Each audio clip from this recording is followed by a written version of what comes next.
Question 3.4 state with reason whether the following algebraic operations with scalar and vector physical quantities are meaningful.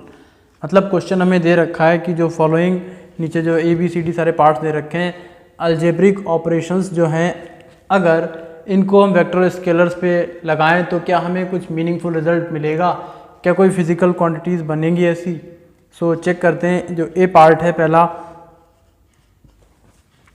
Adding any to scalars. तो question में क्या आ गया, adding any to scalars. सो कोई दो scalars को add कर सकते हैं क्या हम।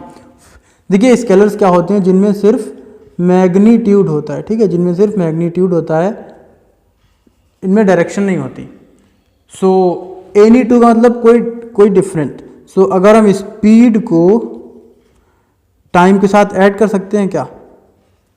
सो स्पीड मान लेते हैं ये हो गई 10 किलोमीटर पर आवर और टाइम हो गया 2 आवर। सो स्पीड को टाइम के साथ हम नहीं ऐड कर पाएंगे, क्यों, क्योंकि जो इसकी जो यूनिट है टाइम की, स्पीड की किलोमीटर पर आवर है, टाइम की है आवर। तो यूनिट सेम नहीं है। ये चैप्टर 1 में हमने पढ़ा है कि जब डायमेंशंस इक्वल होती हैं तब हम कोई दो फिजिकल क्वांटिटीज़ को ऐड करते हैं। तो यानी कि अगर सेम, ये कहा जाता है we can add same to scalar quantities. So उनमें दोनों की डायमेंशन सेम होती तो वो हम ऐड कर लेते, बट यहाँ पे डिफरेंट हैं स्केलर क्वांटिटीज़, तो इनको हम नहीं ऐड कर पाएंगे। तो इसका आंसर क्या आ जाएगा, no we can not add two scalar quantities, ठीक है। सो इसको बस नो लिखना है, ज़्यादा नहीं। बी पार्ट जो है, बी पार्ट में हमसे कहा गया है adding a scalar to a vector of the same dimension. एक स्केलर क्वांटिटी को एक वेक्टर क्वांटिटी के साथ ऐड कर सकते हैं अगर उनकी डायमेंशन सेम है। सो फिर यही ले लेते हैं। तो स्पीड की डायमेंशन होती है किलोमीटर पर आवर और वेलोसिटी की डायमेंशन भी होती है kilometre per hour, but speed में सिर्फ न्यूमेरिकल वैल्यू होती है, तो ये जाएगी 5 किलोमीटर पर आवर, और वेलोसिटी में न्यूमेरिकल वैल्यू के साथ डायरेक्शन भी होती है। सो अगर इसको 5 से ही लिखें तो ये जाएगा 5i किलोमीटर पर आवर। आई क्या शो कर रहा है, आई कैप शो कर रहा है कि वो जो हमारी स्पीड है वो x डायरेक्शन में है, ठीक है। सो अब यहाँ पे हमारी डायमेंशंस तो इक्वल हैं, बट ये जो न्यूमेरिकल वैल्यू है यहाँ पे 5 है सिर्फ, यहाँ पे 5i दे रखा है, यानी कि डायरेक्शन भी दे रखी है। सो ये दोनों क्वांटिटीज़ ऐड नहीं हो पाएंगी। यहाँ पे हम ऐसा नहीं कर सकते 10i कर देंगे, ठीक है। सो एक स्केलर क्वांटिटीज़ को एक वेक्टर क्वांटिटी के साथ ऐड नहीं कर सकते। वाई, बिकॉज वेक्टर क्वांटिटी में डायरेक्शन भी होती है, ठीक है, न्यूमेरिकल वैल्यू के साथ डायरेक्शन भी ऐड होती है। सो हम नहीं ऐड कर पाएंगे। सो यहाँ पे भी हमारा आंसर क्या हो जाएगा, no we can not add a vector quantity with scalar quantity.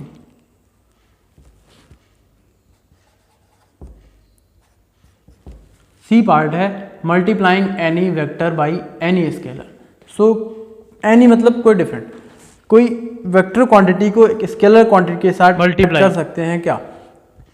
तो लीनियर मोमेंटम का फार्मूला होता है P equals to m into V, यानी कि momentum equals to mass into velocity. तो मास स्केलर क्वांटिटी है, वेलोसिटी वेक्टर क्वांटिटी है, इनको जब हम मल्टीप्लाई करते हैं हमें लीनियर मोमेंटम मिलता है, यानी कि ये ट्रू हो जाएगा, हमें कोई मीनिंगफुल वैल्यू मिलेगी। दूसरा अगर हम देखें तो फोर्स जो होता है, फोर्स इक्वल्स टू होता है मास इनटू एक्सेलरेशन, यानी कि जो मास है वो स्केलर क्वांटिटी है, एक्सेलरेशन वेक्टर क्वांटिटी है, इनको जब मल्टीप्लाई करते हैं तो हमें क्या मिल जाता है, फोर्स मिल जाता है।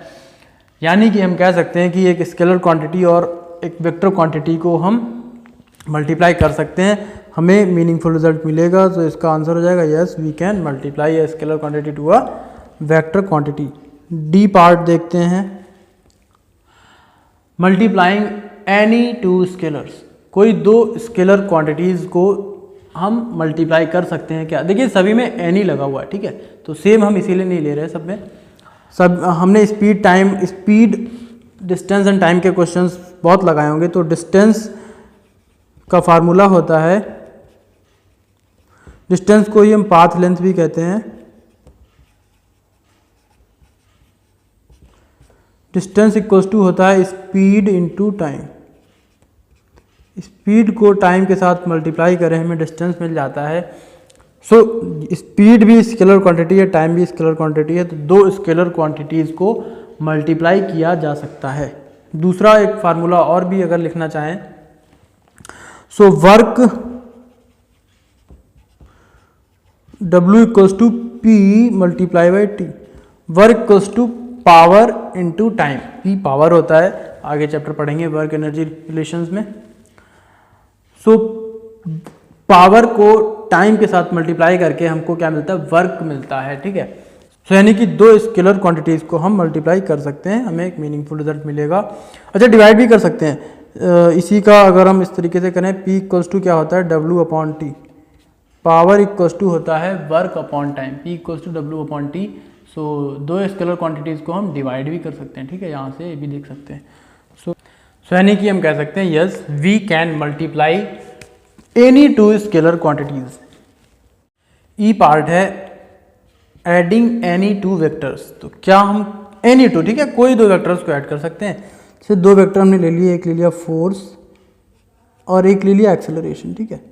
सो क्या हम इनको ऐड कर सकते हैं, बिल्कुल भी नहीं ऐड सकते। देखिए फोर्स को कैसे लिखते हैं, न्यूटन में लिखते हैं, ठीक है, ये मान लेते हैं आया 10 न्यूटन, और एक्सेलरेशन को लिखते हैं हम मीटर पर सेकेंड स्क्वायर। सो अब यहाँ पे दोनों की डायमेंशंस डिफरेंट हैं, तो हम इन्हें नहीं ऐड कर सकते। सो ये हमारा रॉन्ग हो जाएगा। फोर्स को हम कैसे लिखते हैं, F और A में क्या रिलेशन होता है, F equals to M A होता है, या फिर M अगर लिखें M इक्वल्स टू क्या हो जाएगा, F अपॉन A। सो ये डिवाइड तो हो जाएंगे फोर्स एक्सेलरेशन, बट ये ऐड नहीं होंगे, यानी कि we can not add any two vectors. So answer क्या जाएगा, no we can not add any two vectors, ठीक है। लास्ट हो जाएगा F, adding a component of a vector to the same vector.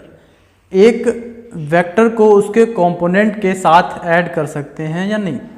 So projectile motion में हम पढ़ते हैं कंपोनेंट कैसे लिखा जाता है। सो किसी भी ऑब्जेक्ट को अगर हमने प्रोजेक्ट किया है किसी एंगल पे, सो उसके दो कंपोनेंट बनते हैं, ठीक है, उसके दो कंपोनेंट बनते हैं। एक अगर ये u वेलोसिटी से थ्रो किया है तो उसका x एक्सिस पे कंपोनेंट हो जाएगा ux और y एक्सिस पे हो जाएगा uy। सो अब हमसे कहा जा रहा है क्या हम इनको ऐड कर सकते हैं। सो देखिए ऐसे तो हम ऐड कर सकते हैं, कैसे, जैसे u की वैल्यू अगर हम ले लें, u इक्वल्स टू आ जाएगा वेक्टर क्वांटिटी में 5i प्लस का 3j, और ये ux यानी कि ux क्या हो जाएगा, x एक्सिस पे क्या कंपोनेंट बनेगा, 5i कैप। सो इनको डेफिनेटली हम ऐड कर सकते हैं, प्लस 0j कैप बनेगा। सो u जो वेलोसिटी है उसका x एक्सिस पे कंपोनेंट बनेगा 5i प्लस 0j। तो क्वेश्चन जो सबसे स्टार्टिंग में मेन क्वेश्चन है वो हमसे कहा जा रहा है क्या हम इनको अल्जेब्रिकली ऐड कर सकते हैं। अल्जेब्रा के थ्रू कैसे, जैसे कि